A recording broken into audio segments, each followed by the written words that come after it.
If you're a fiend for online shopping like I am, and you know your way around Aliexpress pretty well, you may have come across this gimbal here.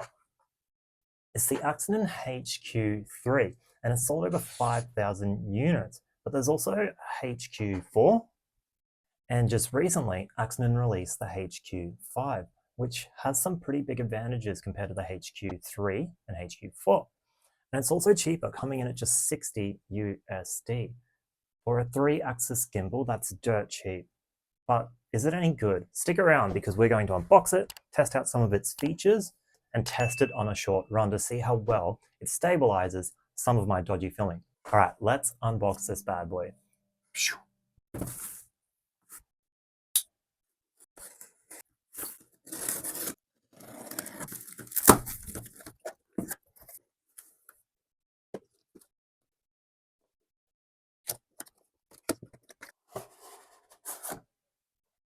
So here's the contents of the box.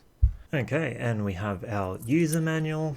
On the second page, you have the QR code for the Gimbal app. It's super simple. Just scan it and your phone will open up your web browser and then take you to the App Store. It's a piece of piss, but I'll show you how to do it in a sec anyway. We have the AI tracking module and light instructions. This is really helpful, especially when you're still finding your way around the gimbal. This guide saves you from going through the manual over and over again. Alright, next we have our little bungee cord thingo and our micro C charging cable. Then of course we have our tripod. Just folds up like so.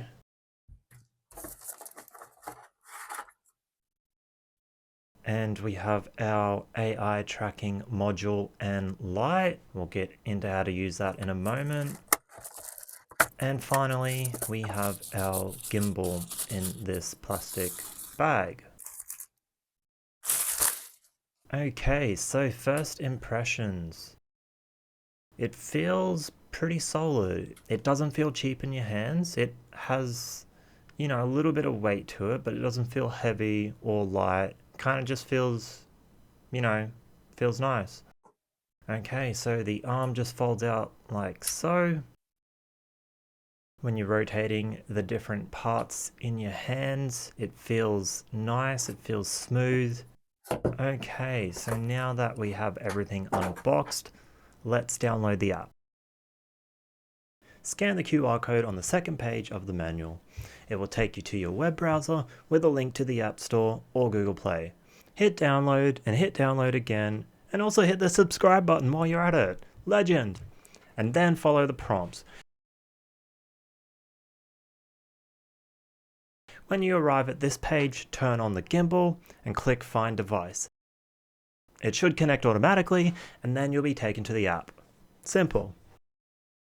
Okay, before we test out the gimbal, I just wanted to have a word about the ergonomics.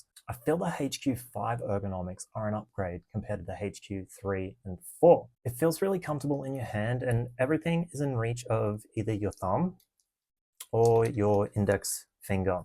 And the buttons also feel really good. So this model clearly looks different to the HQ3 and 4, and the ergonomics are better too. But I think the biggest update for this model is this thing right here.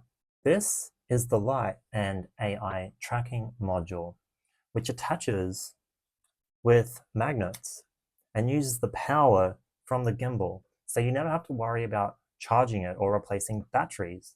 Pretty clever. The HQ4 came with a similar module, but this one is the upgraded version.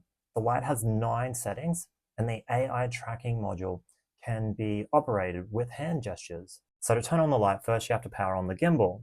So press and hold that button there, and there we go, it's on. Okay, now we'll look at the light settings and the face tracking settings, and we'll also test out the gestures to operate the face tracking and the light to see how well they work. All right, so I will move this over like this so you can see the gimbal better, and put that somewhere like that is probably pretty good. Okay, so the module is on right now, but face tracking is off. When the blue light is on like that, it means the module is on, but face tracking is not on. Okay, so let's use the gestures to turn it on. Okay, so we do a scissor gesture like that to turn it on. And there we go. Beautiful.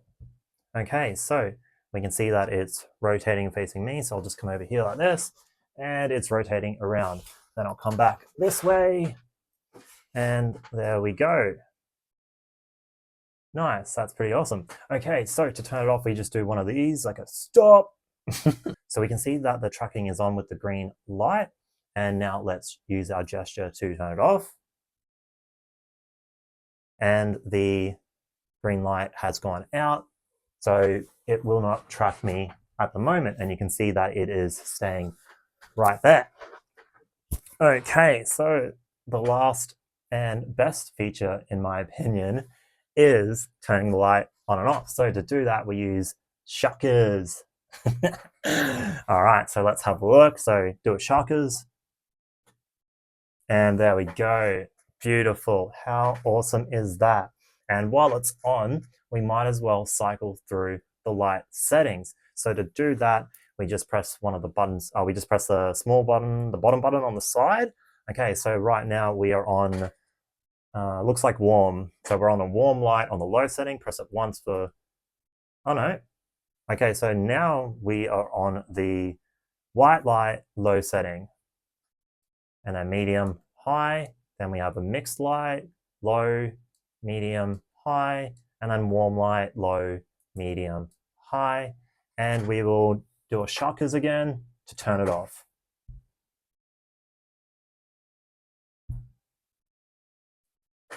Awesome. How sick is that, right? So we only have one last thing to do. Let's test it on a short run to see how well it stabilizes my shaky footage. All right, let's go. So as you can see, the footage on the right is definitely a lot more stable. And for 60 bucks, it does a pretty good job. And that's about it, guys. If you liked the video, show it some love by liking and commenting down below. And for eternal happiness, hit that subscribe button. Thank you so much, guys. Take care. Peace.